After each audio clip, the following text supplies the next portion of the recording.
Harka fuunee akkam jirtu kabajamtootaaf jaalatamtoota hordoftoota chaanalii Daree Show nagaan koo kabajaa bakka jirtan maratti isin haa ga'u jechaa egaan guyyaa irraa kan ammoo qophii baay'ee bareedaaf barsiisaa ta'e kan fayyaa keenya wajjin wal qabatu qopheeffadhee isiniif dhufeen jira. Barumsi koo guyyaa irraa waa'ee fayyummaa ija keenya wajjin wal qabata. Viidiyichaa hanga xumuraatti daawwadhaan afeerraa kooti. Daree Show faaraa kan taatan baga nagaan dhuftan jechaa chaanalii koo subscribe, like fi share gochuun na jajjabeessaan isiniin jedha.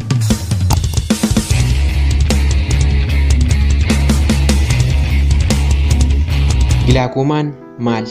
Ijaaf jireenya keenya irratti dhiibbaa akkamii geessisuu danda'a? Gilaakoomaan dhukkuba narvii agartuu keenyaa isa dhaamsa agartuu irraa fuudhee gara sammuu geessuu irratti miidhaa qaqqabsiisudha. Narvii agartuu jennee kan waamnu kun seelota akka funyoo elektiriikaa fakkaatanii fi hedduu qaqalloo ta'an irraa kan ijaaramedha. Sababii kanaaf dabaluu dhiibbaa ijaatiin salphaatti miidhamuu danda'a.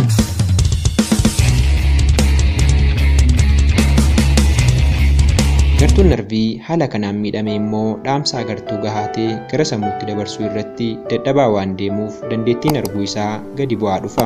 Haa ta'u malee miidhaan haala kanaan narvii irratti qaqqabe kun sadarkaa cimaa irra hamma ga'utti namni dhibee kanaan qabame osoo of irratti hin barin yaala malee turuu danda'a. Miidhaan kun dabalaa deemuun dhiibbaa olaanaa narvii irraa waan geessisuuf dhaamsi agartuu irraa gara sammuutti deemu guutummaa guututti dhaabbachuun jaamina ijaa fida. Narvii ija keenyaa erga miidhamee booda suphuun yookiin jijjiiruun jaamina ija hambisuun gonkumaa hin danda'amu. Dhukkubni kun mallattoo tokko malee osoo hin beekamin dhibee hamaa dandeettii agartuu keenyaa suuta suutaan dhabamsiisudha. Haaluma wal fakkaatuun bal'ina dirree agartuu yookiin visual field ijaa dhiphisuun jaaminaaf nama saaxila. Kanaafuu furmaanni jiru tokko qofa yoo ta'u innis rakkoo dhibee kanaan dhufu hir'isuuf osoo dhukkubichi miidhaa hamaa hin geessisin qorannoo ijaa sirrii ta'e taasisuu fi gosoota yaalaa garaagaraa ogeessa fayyaatiin kennaman fayyadamuudha.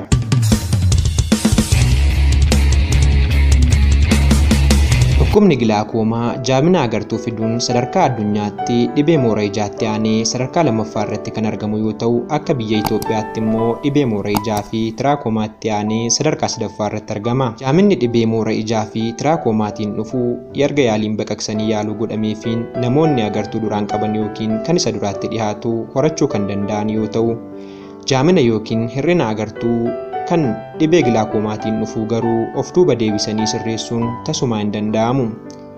Rakkoon dhibee gilaakoomatiin dhufu kan hedduu nama yaachisuu fi sodaachisu ta'uun isaas sababii kanaafidha. Kaayyoo guddaan yaala dhibee gilaakoomaatiif kennamu guyyaa dhibeen kun baratame irraa kaasee miidhaan dabalataa akka hin uumamnee fi cimaa akka hin deemneef gochuuf qofadha. Dhugaa jiru kana ammoo namoonni dhibee kana qabanii fi dhibee kanaaf saaxilamoo ta'an sirriitti hubachuu qabu. Dabalataanis dhibeen kun akka dhibee moora ijaa yaala yeroo tokko qofa godhamuun kan fayyuu hin danda'amu miti.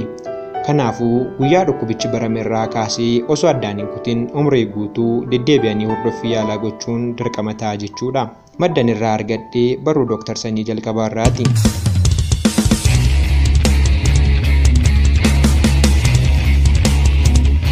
Egaan qophiin ani guyyaa har'aaf waa'ee dhukkuba gilaakoomaa irratti qopheessee isiniif dhiyeesse kan hangammaa ture. Kutaa lammaffaa qophichaan hanga walitti deebinutti horaa bulaa deebanaa. Chaanalii Daree Show subscribe, like fi share gochuun dagatinaan isiniin jedha. Afaan Oromoo waliin haa guddifnuun dhaamsa chaanalii Daree Show'ti.